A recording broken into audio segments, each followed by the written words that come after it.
Welcome to Mechanismalar.com's educational video series. Half of the world's electricity is generated by coal power plants, and there are close to 3,000 large coal power plants around the world. In this video, we're going to show you how these controversial yet indispensable power plants work. The idea behind the power plant in this video is to show you how to convert energy stored in the coal to electricity. To increase burning efficiency, a powdered coal and air mixture enters the furnace. During the burning process, the chemical energy stored in the coal is released as heat to create high temperatures inside the furnace. This heat passes to the water inside the coils located in the furnace. The hot water is then forced to move to the boiler where it evaporates and generates high-pressure steam. The high-pressure steam is taken to the steam turbine, and the energy inside the steam is converted to mechanical energy. This mechanical energy is then transferred to the generator, where it will be converted to electricity. The generated electricity is finally transferred to the grid through a transformer and is ready to be consumed by the public. There are two major water cycles in any power plant, whether it is a coal, nuclear, or a gas power plant. The first is the closed-loop power-producing water cycle, which we call the steam cycle. The second is the open-loop cooling water cycle. No thermal power plant can operate without these two cycles. Let's begin by describing the closed-loop power cycle, or the steam cycle, starting from the furnace.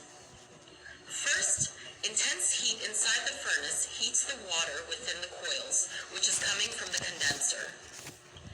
This heated water is forced to the boiler where it evaporates. The pressure inside the boiler can be more than 200 bars.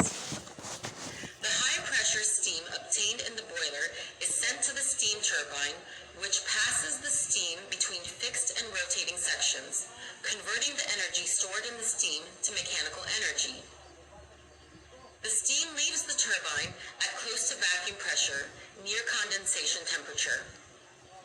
This saturated dry steam then enters the condenser, where it is condensed to water by the cold water coming from the river. Finally, the condensed water is pumped to the furnace, where it starts heating the coils inside the furnace to complete its cycle. Here's a question for you to think about that we'll answer in our next video. Why is a very small portion of pressurized steam diverted to the bearing section of the turbine, where the low-pressure steam leaves the turbine?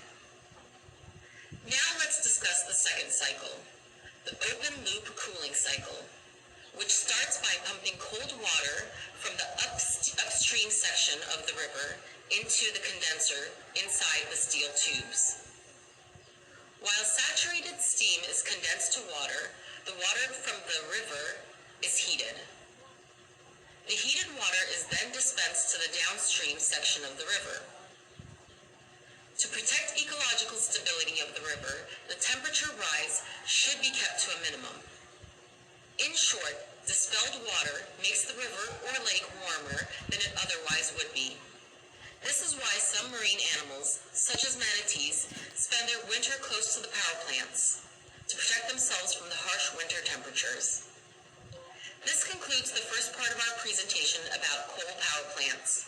The second presentation will describe key facts about the 400 megawatt coal power plant. Thank you for watching our videos and for your Conclusions.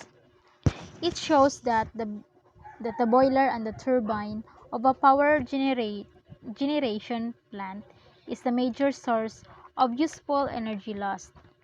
Only negligible amounts of useful waste energy can be recovered through implementing some heat recovery system. From ultimate analysis of boiler, we can see that a complete combustion taking place but due to upward pressure of air.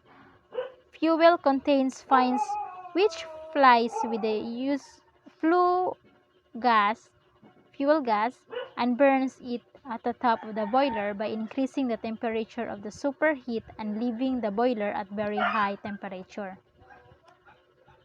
The percentage of the fines is to be reduced or fuel injection type should be changed by studying the design of boiler.